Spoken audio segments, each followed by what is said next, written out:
Would you enjoy living in Scottsdale, Arizona? Or maybe you already live there. So do you enjoy living there? In this video, we're gonna dive into some confusing things when it comes to living in Scottsdale that I think we need to clear the air on right now. And these are the hot topics. These are the things that people are talking about all the time. We get reach outs from people all across the country, including the state of Arizona, and they are asking questions about Scottsdale because, guys, when it comes to living in the Phoenix greater area, let's be clear, it all, for the most part, starts at Scottsdale. Now, I know some people are gonna hate that statement and say, no, I would never live there. And that's fine, but the majority of people across the country, when they hear Scottsdale, it's a very positive connotation, and they know of it. They know the resort style amenities and the popularity of the city that has grown like wildfire over the past several decades. And so let's clear up some confusing things about living in Scottsdale and set the record straight right now. But first, if you have any questions about Scottsdale specifically, go ahead and reach out to us at the contact information below, and we'd love to help you out and answer any questions you have with a specific one-on-one consultation over the phone, or maybe just an email reply. Or check us out on our Google page right here. We have over 440 five-star reviews on our Google page, so don't take my word for it. Ask our clients and see what they have to say. Okay, let's dive into Scottsdale, Arizona, guys. This is one of the most luxurious cities in all of America. It's a up-and-coming resort-style community that is becoming more and more popular for people to move to and live to full-time. Yes, even though it's hot. I joke all the time, guys, that Phoenix in general, including Scottsdale, have just 2 seasons, not 4, 2 seasons, and that is hot and awesomeness. So if you're good with the awesomeness part, then you gotta bear with the hot part for a few months every single year. But enough about the weather. Let's get into these 5 main confusing things and set the record straight right now. Let's start with number 5. But before we jump into those top 5 things, let's cover a couple basics about Scottsdale. Scottsdale is 184 square miles and 31 miles long, as it's a very long rectangular style type of city when it comes to geographical boundaries. It has an average temperature throughout the year of 72 degrees, and it experiences just under 10 inches of rainfall each and every year. The population has boomed in Scottsdale to over 245,000 residents now, making it one of the most popular and attractive cities to live in. And one question real quick that we get a lot is the climate all the same throughout Scottsdale or all the Phoenix area? And the answer for the most part is yes, it is. It's not like a coastal city where if you go inland a little bit, maybe the weather changes dramatically. It's all pretty much the same. Now, the one reprieve you may get is when you go to the very north part of Scottsdale, up in the desert mountain area, then you can have the temperature decrease by roughly around 8 to 10 degrees. But outside of that, it's all pretty much equal throughout most of the valley. And number 5 is public golf or private golf. Guys, you know that Scottsdale is known as the golf mecca of the world. Why? Well, because currently Scottsdale has 51 golf courses in the entire city, which is an incredible amount of golf courses. There's over 200 in the entire greater Phoenix metro area, but in Scottsdale alone, 51 golf courses. And out of that, 13 of them are private golf country clubs. And this is amazing because per capita, there are 12.36 golf courses for every 100,000 residents in the entire city. So you might be doing the math going, that doesn't seem quite right. Well, remember that a lot of these country clubs have more than just one course. A lot of them have 2 courses. And then you have Desert Mountain Country Club that has 7 golf courses with just 1 club. So you have golf courses galore, and beautiful ones at that, throughout all of Scottsdale. Now, in addition to those 13 private golf country clubs, you do have some hybrid type clubs as well that's in between the private and the public. Right in the middle, you have some public courses that also offer memberships as well. Courses like Greyhawk and TPC Scottsdale are courses that fit that bill. So maybe it's not gonna be the private exclusive aspect that you can afford or want, but you do want some type of membership because you play a lot and want the fees to be a little bit cheaper than if you are someone who just goes and plays every once in a while and pays the full green fees of that course that's open to the public. And in that situation, there's a few courses like that that work out just fine. So that is an option. Another option for reduced green fees are playing cards, okay? So the most famous one down here in the Phoenix Scottsdale area is called the Troon card. Now, Troon is a golf management company that manages a lot of golf courses across the entire United States. They're probably the largest one here in the Scottsdale area. And so if you buy the Troon card, you have access with a ton of different benefits to all the courses that are managed or owned by Troon. And this can save you a lot of money, guys. If you're a golfer that plays quite a bit, this is worth the investment. Now, it's probably worth the investment to go to the country club as well, but again, that's gonna be a lot more expensive. And so if you just wanna play golf and go home, then the card is the way to go, and it's gonna save you a lot of money. And when it comes to the private golf country clubs, yes, they are fairly pricey. I think the cheapest one right now in Scottsdale when it comes to the buy-in to get in is floating somewhere around $60,000. Cheapest. And then the most expensive one is approaching somewhere in the ballpark of 7 figures, almost, not quite, but almost. And then you have everything in between when it comes to that. And of course, monthly fees for full golf on these courses are going to range usually somewhere between $900 up to $2,500 a month, somewhere in that ballpark, depending on what course or what club you belong to. And right now, most of the private country clubs all have wait lists throughout Scottsdale. There's only one of the 13 that I'm aware of right now that does not have a wait list. So if you want to know which one that is, give me a call. I'd love to chat with you about golf, private golf, country clubs, or anything real estate when it comes to Scottsdale. 480-660-5974. Now let's talk about the public courses, because these are the courses that get the most traffic, clearly because they're open to the public and anyone can come and play, whether you're a visitor from out of state or a resident of the Phoenix area. So there are golf courses that are public from the very south part of Scottsdale,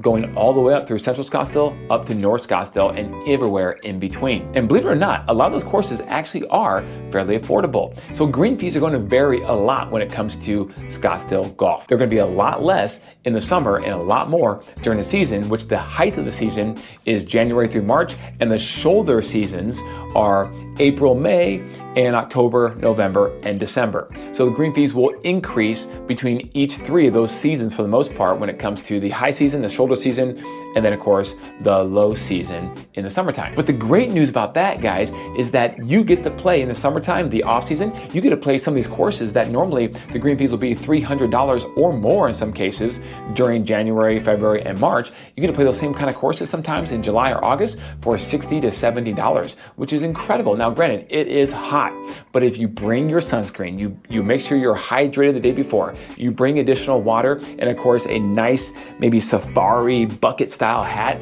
that goes all the way around your head to keep that sun off your face and your neck, then it's not the end of the world. It can be done. I do it all the time. So I think it just depends. You have to know yourself. How acclimated are you to the heat, or how heat averse are you, and things of that nature. Of course, listen to your body. But the reality is you have a lot of courses also that for the summertime will give you a 9-hole and brunch option too, where you can go actually do a 9-hole round on a course that normally doesn't offer a 9-hole rate. You can start at 6 a.m., 5:30 in the morning when the sun comes up, 5:15, whatever the first tee time is, get your 9 holes in, be done in 2 hours, and then go grab brunch in the clubhouse. And then maybe you're in the office by 8:30, 9 o'clock. It's a pretty cool start to your day, and one that you can't do year round in most cities across the country. But in Scottsdale, you can. So again, what also makes golf great in Scottsdale is the variety of golf. You have everything from the really challenging target desert golf courses to the executive par 3 courses that are down in South Scottsdale and everywhere in between. So you have literally something for everyone. You have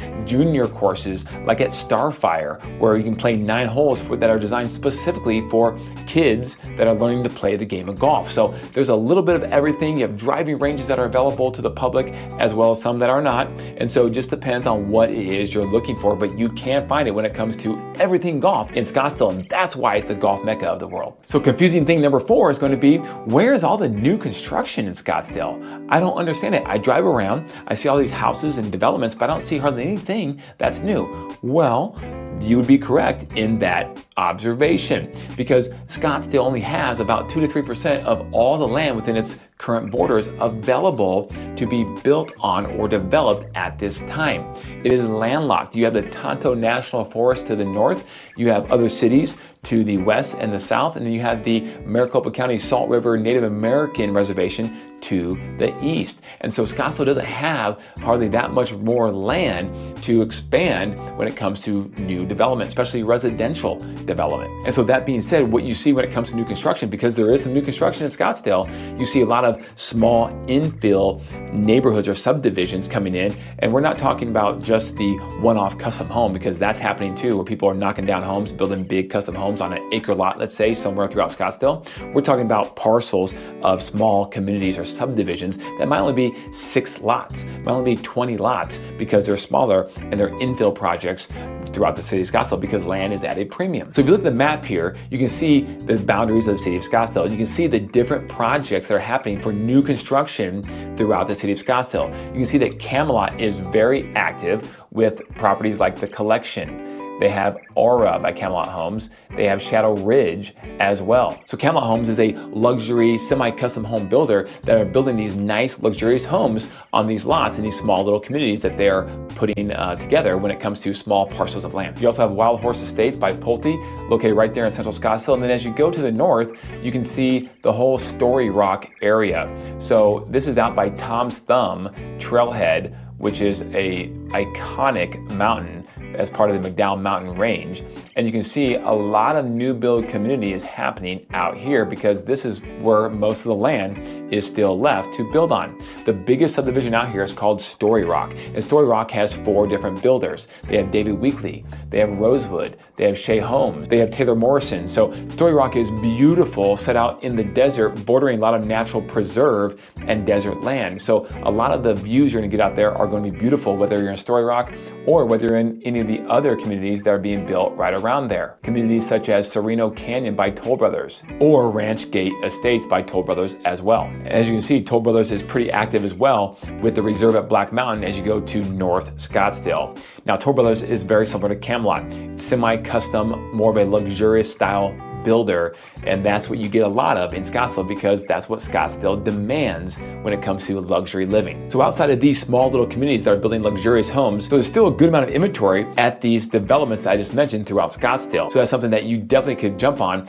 and we love representing clients when they're going to buy new construction. Matter of fact, we have contacts with all of these builders that we can call on their cell phone and make sure we get you the best deal possible when it comes to buying new construction homes. So give us a call on that. We'll be honored to help you out when buying a new construction home. But outside the small communities that are being developed like these in Scottsdale, you have, like I mentioned, a lot of new construction one-off. So a lot of custom home builders are busy right now because a lot of people love larger lots throughout Scottsdale. So certain areas like the Cactus Corridor or Arcadia, as just a couple examples, provide larger lots with maybe older homes that were built in the 70s, 80s, or 90s that are being knocked down, and big, nice, sprawling custom estates are being built by custom home builders because the homeowners want the land, the privacy, the usability of those lots. So that is also happening when it comes to new construction. So trying to bird dog and find these lots is a art and a science, and it goes back to a lot of good relationships. And being in the business 19 years, I'd be happy to put those relationships that I have to work for you. Now on to number 3,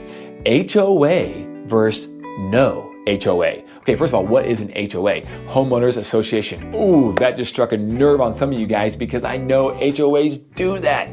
They can be a huge pain in the butt, but they also can be protective and great at the same time if you get a good one. So usually I find that most clients are on one side of the fence or the other side. But usually it's not really any in between because people had a bad experience with HOA and say, I'll never ever pay money to an HOA. It does nothing to help my community out. I want no HOA. I want to be able to do what I want to be able to do with my property, and I don't want to have to ask permission from anyone else. Whew. Okay, then you have the people on the other side that say, oh, I would never live in any place but with an HOA because I want conformity. I want uniformity. I want someone to make sure that my neighbor Billy Bob isn't painting the house purple when I come home from work one day. Can't happen. I don't want the guy with the mechanic out in the front yard with the car jacked up on blocks doing his thing and let it sit there for 6 months while he doesn't fix it. And so you heard all these arguments and they're hilarious actually when I think about it, but I've heard them in my 19 years from everybody on both sides of the fence. So none of it is right or wrong. It's just your personal preference of what you want when you're looking for a house. But do those options exist? And the answer is absolutely they do in Scottsdale. And so that can be a confusing thing because I think a lot of people think Scottsdale is just this tract home community with these luxury custom homes and everything's in this tight gated community with HOAs. And that's not true. There are those in Scottsdale and those do very well. So I think we all know the upsides of HOAs. They protect and they make sure that everything is uniform and looks good. The downside is, of course, it could be expensive, but most HOAs for single family homes throughout Scottsdale are going to range anywhere between about $45 a month up to about $70 a month right in that wellhouse. Now there are some because they have a gate or even a guard gate, they're going to run in the hundreds to maybe even around $200 a month. And then some of them are paid quarterly, semi-annually, or annually Just depends on the community. So that's what you're going to pay for with the HOA. Now, if you have a community pool and a spa, then of course the dues go up. Now, if you're looking to buy a condo or townhouse in Scottsdale, those can range dramatically, but usually the most cheapest HOA dues that we're going to see on a monthly basis for a condo are going to be around $230 to $250 a month, and they go up from there. It could be as high as $400 to $500 a month, depending on the amenities that they provide, because in a condo complex, a lot of these are lock and leave, and some of them have a ton of amenities that are amazing for your lifestyle, but again, you're going to pay for it one way or the other. So it just depends on what you're looking for. Now, on the non-HOA side, the beautiful thing is that you can do what you want with your property, and striking the fine balance of getting the best of both worlds might be having no HOA in Scottsdale. And here's why. Because in Scottsdale, because of the price points, the type of homeowners you have in the area typically have pride of ownership of the things that they own, the house that they own. And therefore they keep the house upkept. You hardly see any houses that I can think of in the recent memory in Scottsdale in a non-HOA neighborhood that looked run down and dilapidated and terrible and non-conforming to the neighborhood. Now, there could be a couple exceptions here and there, but generally speaking, that's the case. And so if you can get that without having to pay an HOA or worry about what color you paint your house in terms of the shade of brown or gray or white you want to do, that is kind of cool, in my opinion, and I live in a house like that. Now, the downside of no HOA, outside the obvious things, are short-term rentals and maybe assisted living homes. That's right, guys. In these non-HOA communities, some of these properties have assisted living houses that you wouldn't even be able to tell if you drove down the street because they look just like a house, but behind the property, because the lot is good size, you have maybe a couple cars parked there where you have a nurse on duty for a max total of 10 residents per house, usually 5 bedrooms, 2 beds per room is how it works. And the government, the city, local government, whatever, federal government, they actually pay for a lot of the needs of this type of assisted living facility. And this is a business for some people operating out of a house in a residential neighborhood. Now, I have one of these in my neighborhood fairly close by, and I must say that you wouldn't even know. It was a big deal at first, but you wouldn't even know. When the ambulance comes down the residential street, they cannot be speeding, they cannot have the lights on, no sirens, nothing. You wouldn't even know it goes by unless you're looking out your front window. And so that happens every once in a while. But outside of that, people are not walking down the street with canes or anything of that nature. But just to be aware, these are things that could happen in a non-HOA community with large lots and short-term rentals. I don't think I need to say anything more about that. Some people are okay with them, some people can't stand them, but it is always going to be an option or a threat if you don't like them living in that type of neighborhood. So again, this goes back to what you're looking for, but neither one are right or wrong. So now let's move on to confusing thing number 2, affordable versus non-affordable. The number one thing I get all the time from people is, you live in Scottsdale? Oh, everything's so expensive. I could never afford to live there. and I don't think that's true, guys. Scottsdale has a huge variety of different type of real estate product when it comes to condos, townhouses, patio homes, single-family residences that are tract, single-family residents that are semi-custom, all the way up to the luxury multi-million custom homes. So it just depends on what you're looking for. I know that seems like a running theme of this video, but it really is true, because when you are talking about an area that has a lot of variety, then you can fit somewhere in there most of the time. So when it comes to numbers I'm going to provide you in a second, Scottsdale is affordable in many cases, or some parts of it are. The question really becomes for most people, for that number that I can afford on that house, if I want to buy it, is it worth it when I can go to this other suburb and maybe for the same price get an extra bedroom or extra 500 or 1,000 square feet, or an upgraded home where this one's not really upgraded? Those are the questions people really have to wrestle with when it comes to the affordability aspect, or lack thereof, in Scottsdale. But you can see on the map of Scottsdale right here that we really break Scottsdale up into 3 different sections. You have South Scottsdale, you have Central Scottsdale, and then you have North Scottsdale. Now, if you look at South Scottsdale, you can see right here that there's a home that's available on the lower end for around $600,000. This is going to get you about 1,500 square feet, a 3-bedroom, 2-bath, and this particular home is remodeled. And these are all great areas. Crime overall is very low in Scottsdale. And so when it comes to safety, safety. No matter where you're at, it's going to be very safe. Obviously, the more north you go, it does get a little bit safer because you're a little bit further out there, so to speak, from the nucleus of the greater Phoenix area. But overall, Scottsdale as a whole is a great place to live. So in South Scottsdale, you can go from this affordable home around $600,000. You can go up to a multi-million-dollar home in South Scottsdale just several miles away that is in the $5 million plus range for a lot more square footage and a view potentially of Camelback or some sort of mountain view. So that variety exists in South Scottsdale. Now, one of the huge benefits of being in South Scottsdale is you're located to everything. Why? Because you're right next to Old Town Scottsdale. Old Town Scottsdale is the hub for entertainment when it comes to the entire Phoenix area, let alone just Scottsdale. It is known for its world-class dining, shopping, and entertainment nightlife. And so being down there has its pros and cons, whether you want to be in that busy scene when it comes to all the lifestyle that is South Scottsdale. Now in Central Scottsdale, you can see that homes are a little more expensive. So we take 85258 as an example in McCormick Ranch, which is a highly sought after area that is part of what I consider Central Scottsdale. And you can see that the price per square foot is a lot higher. The median price is higher.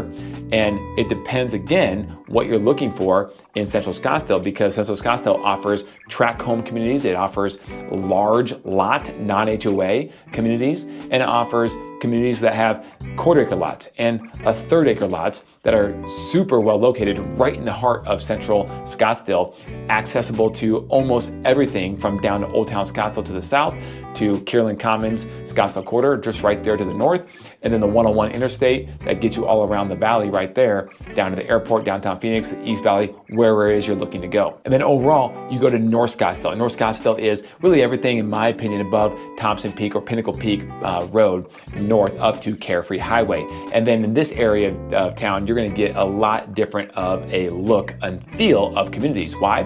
Because most of the developers that developed everything north of this area, per the city code, they had to leave the front yards of all the homes they developed in the natural Sonoran Desert state. They could not disturb it. And also there's not hardly any light pollution up in North Scottsdale as well. There's hardly any street lights. They wanted people to see the natural desert for what it is and still be able to see the stars at night, which are crystal clear the vast majority of the year. So there are parts when you go up to North Scottsdale and Desert Mountain that are very expensive, and you're right, for most people, not affordable. But there are also other parts, if you're selective, going out the Rio Verde corridor and places out there where there's some wildcat building and some land and horses and that variety, if you want that bougie cowboy feel, if you will, out there, that are a lot more affordable when you look at a house that might be in the low to mid $500,000 actually, that also could be on a good sized lot. It's just going to be removed and out there ways from everything else when it comes to the nucleus of the city of Scottsdale. And then confusing thing number one is going to be geolocation differences. Now this is going to parlay nicely with number two, because we do segment Scottsdale into three different areas. Again, South Scottsdale in the south, Central Scottsdale and North Scottsdale, and every single area of Scottsdale does give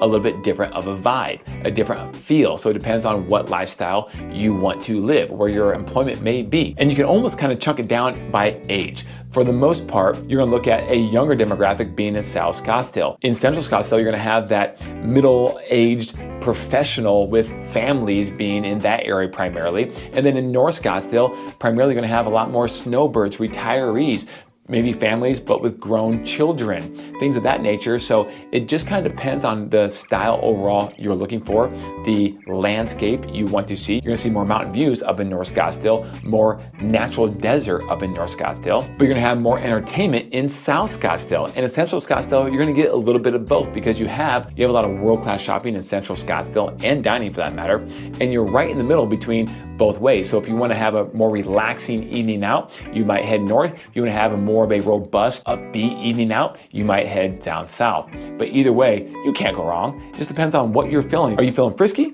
or do you want to chill?